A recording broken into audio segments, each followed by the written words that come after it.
Indonesia berhasil mencatatkan pertumbuhan obligasi tertinggi di Asia tahun lalu. Pasar obligasi Indonesia melesat ke 20% meski terlibat gejolak dan ketidakpastian ekonomi global. Pasar obligasi Indonesia mencatat kenaikan tertinggi dibandingkan 9 negara berkembang di kawasan Asia Timur.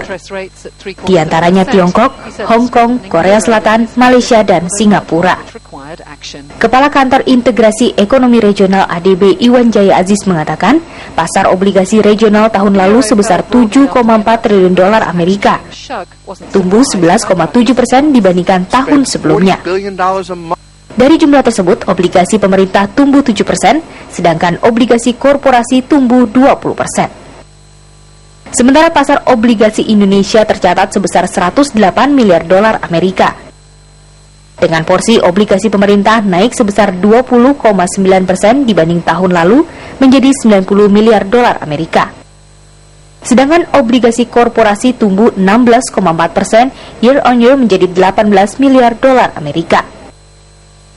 Angka resmi dari Asian Development Bank (ADB) untuk kebutuhan infrastruktur di Asia sampai tahun 2020, jadi 2020 itu 8 triliun dolar. Oke, itu angka kebutuhannya. Jadi cukup besar itu. Di sisi lain, penjualan sukuk di negara-negara kawasan Asia bagian timur meningkat sebesar 91,7 miliar dolar pada tahun lalu. Obligasi syariah di Indonesia menempati urutan kedua terbesar setelah Malaysia.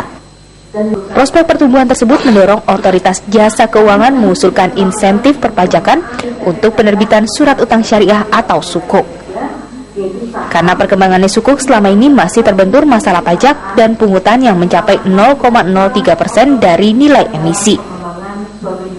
Pada perbedaannya antara surat utang konvensional atau obligasi dengan sukuk itu pada saat penawaran umumnya.